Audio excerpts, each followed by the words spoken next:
I'm not sure how much this is talked about in the world at large. It is in some circles. There's a point in life where you kind of need to emerge into a new level of being. So some of you are probably going through that or have gone through that, or you're in the midst of it. And when you do that, you kind of have to pull away from the old life. It's almost like destiny is calling us forward. That was my experience. I could just feel that where I was in my life, I was like, I'm over this. Like everything that I've needed to glean and grow from and experience here is done.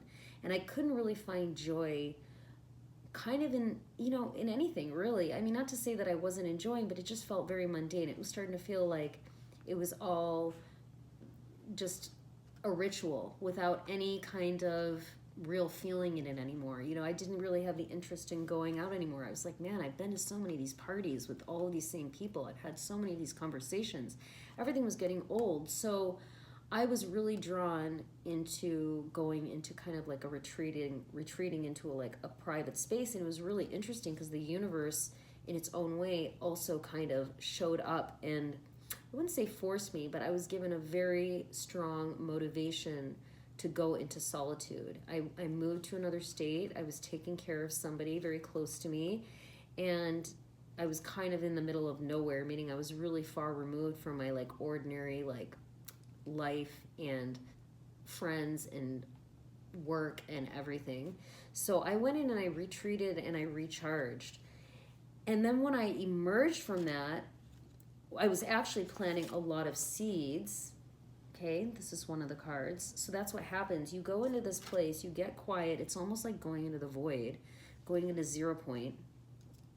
I just started to go there and I was just awareness. So this was like kind of a new form.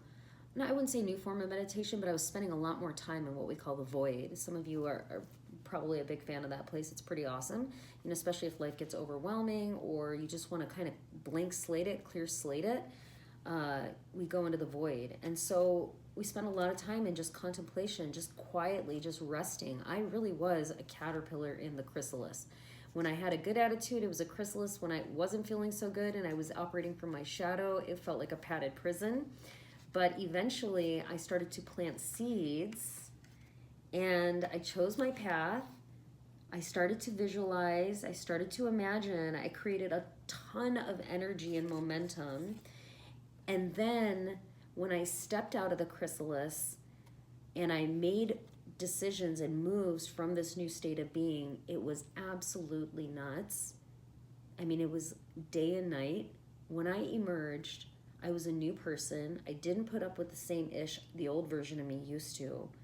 And I chose my new direction. For example, this platform is part of it. And now I am seeing my seeds grow. Okay, many of this collective were on the same exact path. That's why this message showed up for you. If you got something out of this message, please like, subscribe, share, and comment. This is a new channel. We're diving into metaphysics, manifesting, mysticism, and the nature of reality, so it's super fun. If you're interested in coaching or Akashic record readings, those are the kind of intuitive readings I do. You ask me several questions. Okay, this session's usually an hour to an hour and a half. And I will literally tune into your Akashic records, and whatever I download, I will share with you, and you'll get answers to whatever you're asking. And if you're interested in visionary art, I also have links to my Etsy shop below. All right, thank you so much. I will see you all in the next message. Have a blessed day.